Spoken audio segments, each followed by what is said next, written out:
Já aconteceu com você de você fazer uma compra quando você estava cansada, deprimida, talvez um pouco estressada, e aí naquele primeiro momento a compra te trouxe um alívio, um conforto, uma sensação boa, mas logo em seguida vem aquela sensação ruim de culpa, de arrependimento? Eu sou a Lúcia Stradiotti e nesse vídeo eu quero conversar com você justamente sobre essas compras que a gente faz como muletas emocionais. Eu quero te explicar como funciona, na verdade, a nossa decisão na hora de comprar e te ajudar a entender por que é que isso acontece. Porque é só entendendo isso que a gente consegue controlar esse comportamento para que isso não volte a acontecer, pelo menos não com tanta frequência. Mas antes de a gente começar, é importante você saber que se você se identificou com essa questão, não é só com você. Isso é um problema bem comum e você vai entender por quê. Tem muito a ver com o funcionamento do nosso cérebro. Bom, eu disse aqui esse termo, de muleta emocional, porque é justamente uma associação que a gente faz. É como se naquele momento em que a gente sentisse a necessidade, a gente estivesse precisando de algo, a gente buscasse alguma coisa fora daquilo que a gente está precisando, algum recurso para que realmente a gente se sentisse melhor. Isso acontece muito, por exemplo, com comida. Pode ser que você não perceba tanto essa relação com o dinheiro, ou pode ser que você nunca tenha parado para pensar assim, mas talvez você sinta isso com comida. Então, sabe aquele dia de TPM que a gente está mais abatida, está mais cansada, meio sem energia, e aí a gente sente que precisa de um chocolate? É lógico que existem as explicações científicas do porquê o chocolate faz bem pra gente nesses dias, porque que a gente sente prazer ao comer um chocolate, realmente alivia, pelo menos temporariamente, alguns dos sintomas, mas isso também tem muito a ver com essa muleta emocional, com o hábito que a gente cria de comer um chocolate para sair daquela situação. E aí, isso também tem a ver com a nossa intolerância àquela situação. E aí é nisso que eu quero chegar com você. Então vamos lembrar ali, vamos tentar pensar como era na nossa infância. Vamos supor que você estava chorando, estava triste, estava muito frustrada e de repente seus pais ou quem cuidava de você não conseguia lidar com aquele sofrimento seu, não conseguia lidar com a frustração. Ao invés de te instrumentalizar para lidar com aquilo, ou seja, ao invés de te passar ferramentas de gerenciamento emocional, que lógico, naquela época nem se falava disso e muito provavelmente nossos pais não tinham esse conhecimento, eles buscavam formas de parar com aquele choro, de realmente sossegar aquele momento, trazer um pouco mais de calma para você. Tudo isso foi feito de forma inconsciente e pensando no teu bem-estar. Então não que tenham feito isso de maldade, mas você acabou associando um certo conforto à comida. Então de repente hoje você é uma pessoa que toda vez que se sente mal, se sente cansada, se sente estressada, você vai comer alguma coisa, por exemplo.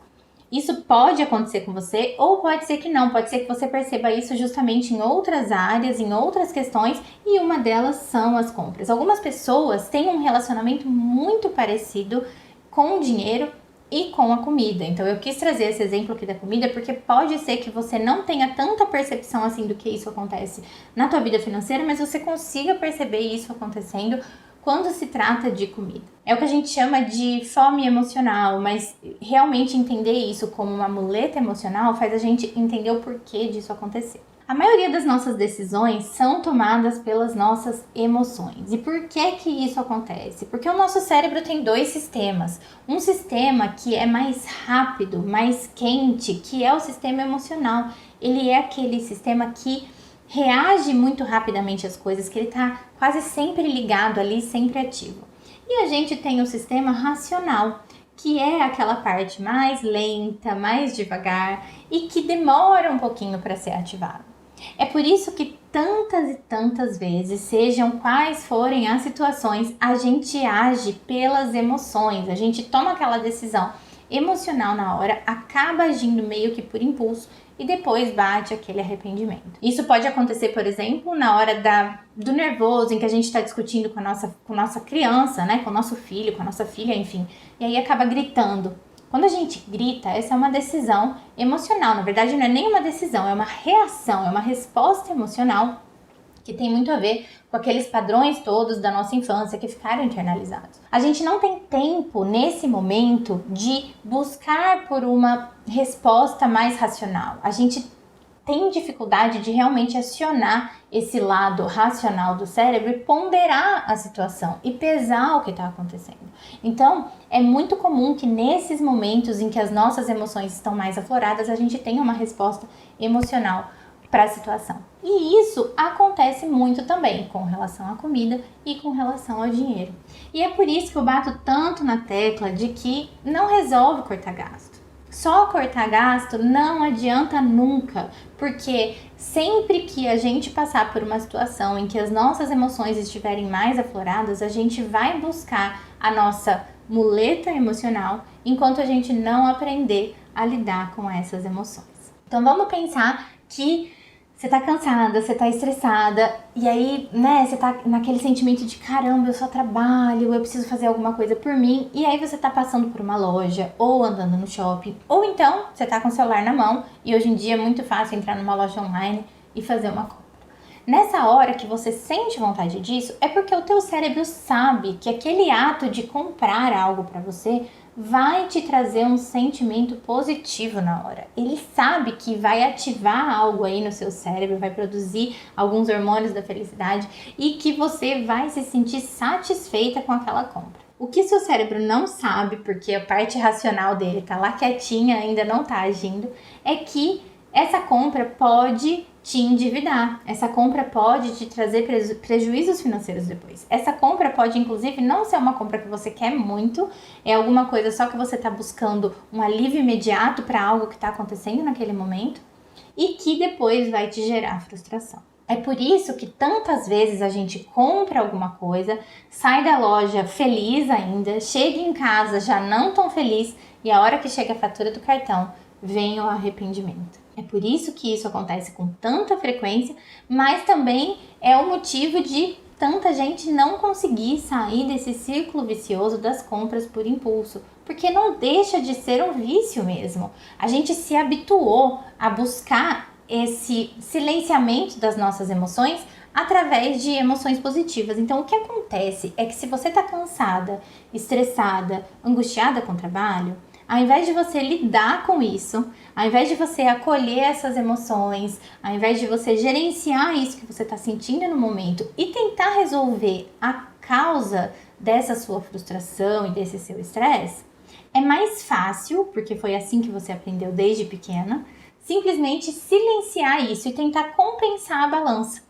É por isso que eu falo que o dinheiro é uma ferramenta de compensação. Então, ao invés de você acolher esses sentimentos aqui, acolher essa parte negativa e tentar trabalhar com isso, que lógico, é trabalhoso, né? E pode ser, inclusive, doloroso no primeiro momento, é mais fácil você tentar compensar a balança. Não, se eu comprar alguma coisa, eu vou ficar feliz, então eu vou ficar mais ou menos equilibrado. O que acontece é que você nem fica verdadeiramente feliz e nem cuida dessas emoções. Porque no fim das contas, essa felicidade momentânea que você sente, ela é realmente passageira. É uma felicidade pontual, só naquele momento da compra, só pelo ato do comprar, mas que depois acaba virando inclusive uma ressaca moral. Dá aquele efeito rebote e aí você se sente pior do que você estava antes.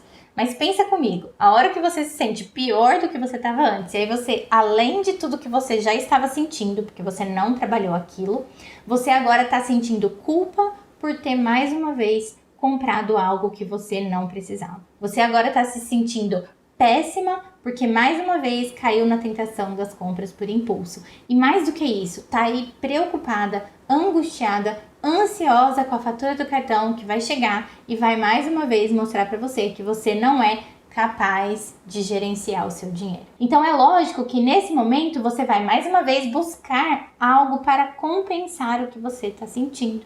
Você vai de novo buscar a tua válvula de escape, a tua muleta emocional. E aí você vai de novo fazer uma compra. É por isso que algumas pessoas realmente entram nesse círculo vicioso e não conseguem sair. Algumas outras pessoas não vão direto para as compras, mas de repente nesse momento buscam o alívio na comida. E outras pessoas em outros vícios, né? Tantos outros vícios, cigarro, bebida, enfim, outras coisas aí que podem acontecer como forma de silenciar as emoções. Tudo isso que eu tô falando aqui, a gente pode classificar como muleta emocional, porque nada mais são do que recursos que a gente busca para lidar com aquilo que está acontecendo internamente dentro da gente e com o que a gente não consegue lidar. e pensa, é muito mais fácil, é muito mais rápido simplesmente você trazer uma boa dose de dopamina, de endorfina para você e você de repente ficar feliz, do que ter que lidar com esses sentimentos e pensar, ok, por que será que eu tô estressada? Por que será que eu tô cansada? Por que será que eu tô tão frustrada no meu trabalho? Será que é hora de sair do trabalho? Então você nem acolhe e nem trabalha aquilo. Não é culpa sua, porque você não foi instrumentalizada para isso. Como eu disse, nossos pais não tinham um repertório de ferramentas emocionais, não puderam passar isso pra gente. É lógico que a gente não teve esse aprendizado, não se falava de gerenciamento emocional há um tempo. Então, é comum que você não tenha essa bagagem aí. Agora, é muito importante que você aprenda a lidar com isso desde já, inclusive para que você possa passar para os seus filhos, enfim, e eles consigam ter uma relação mais saudável com o dinheiro e com a comida do que a nossa geração tem.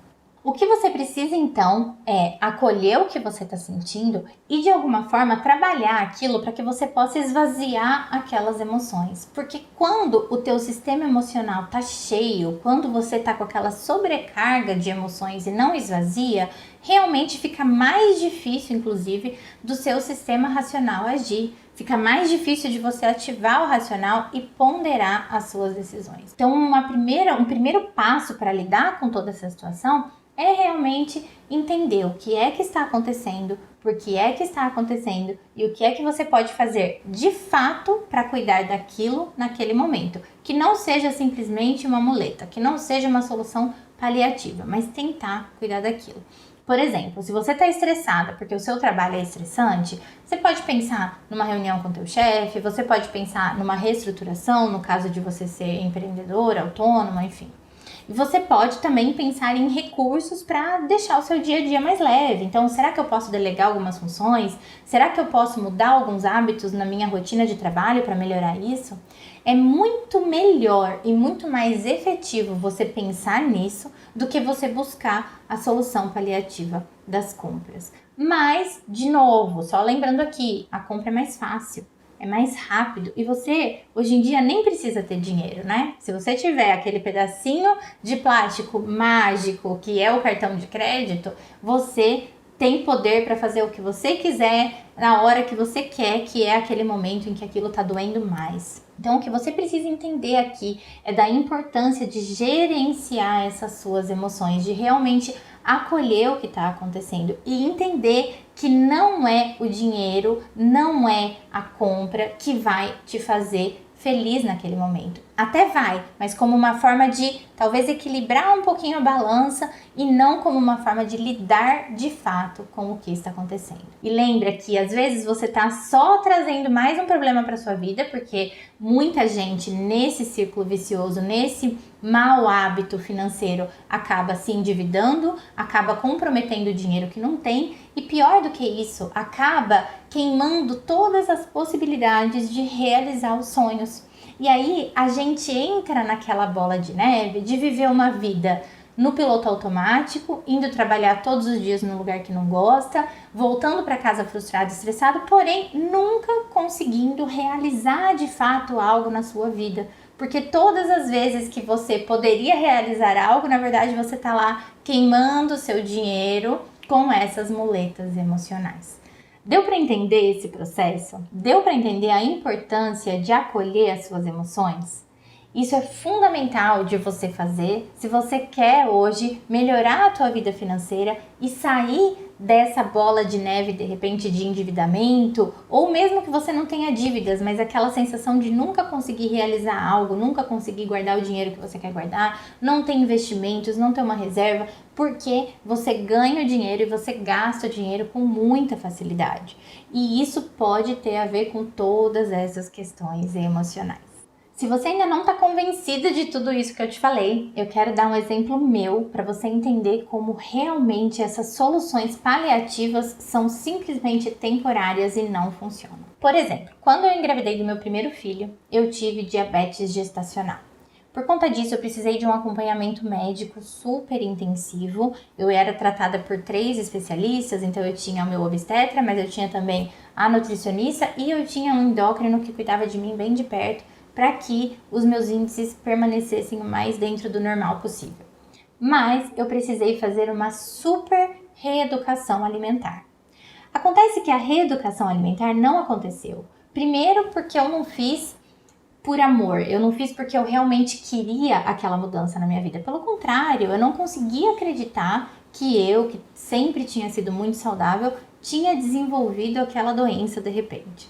Então, eu não queria simplesmente me reeducar. E também porque eu não tive um processo, eu não pude passar por isso realmente tendo tempo de acolher o que estava acontecendo. Quando eu descobri a diabetes, eu precisei simplesmente fazer uma mudança brusca na minha rotina alimentar.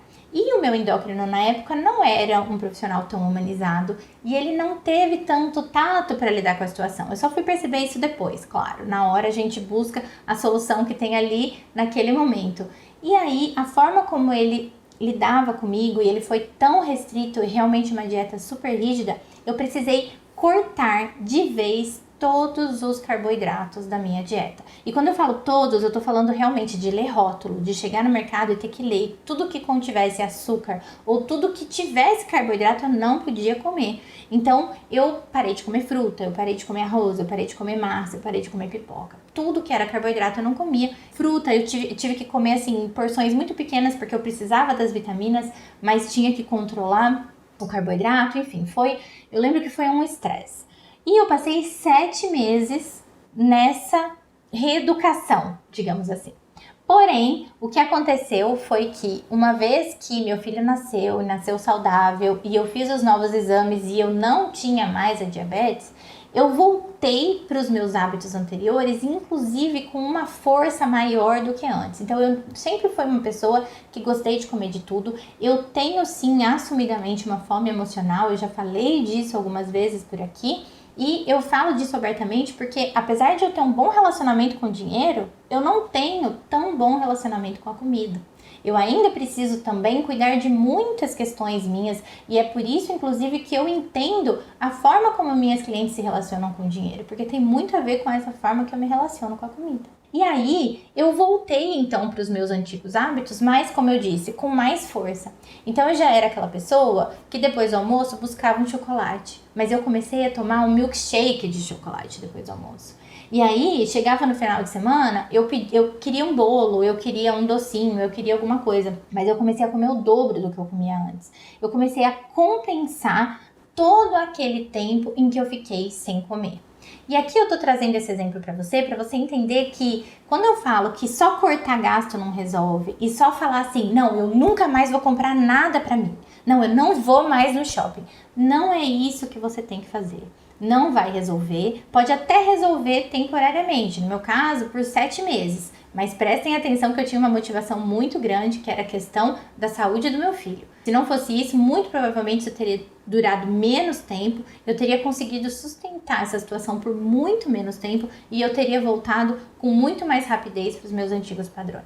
E aí, o que você precisa então fazer é realmente cuidar dessas emoções, cuidar dessa sua relação com o dinheiro e entender principalmente o que é que está sendo gatilho para essas emoções negativas que, por sua vez, te levam a gastar. Então, quando você olha para isso e entende que não é o dinheiro, a blusinha nova ou aquilo novo que você vai comprar que vai satisfazer aquele buraco que de repente você está sentindo, que não é o dinheiro que vai trazer a tranquilidade para o seu trabalho, que é o que você está precisando, né? E aqui eu estou trazendo o exemplo do trabalho, mas a gente pode estar falando de relacionamento, de família, de casa, de pai e mãe, de sei lá o que pode estar acontecendo aí na sua vida. Pode inclusive ser a sua autoestima, né? Será que aquela blusa nova vai trazer autoestima para você? Ou vai te fazer sentir bonita no momento em que você puser a blusa, mas em todos os outros momentos a sua autoestima continua baixa?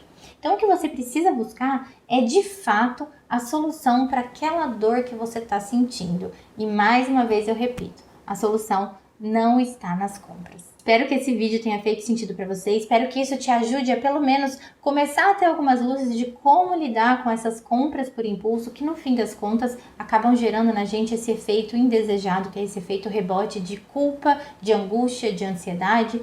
E espero que isso te ajude a buscar ferramentas e recursos para lidar com suas questões emocionais. Se esse conteúdo fez sentido para você, fica à vontade para compartilhar com quem possa gostar dele também. Não esquece de curtir aqui o vídeo, de se inscrever no canal e ativar as notificações para receber os novos conteúdos, tá bom? Te vejo em breve, beijo e até!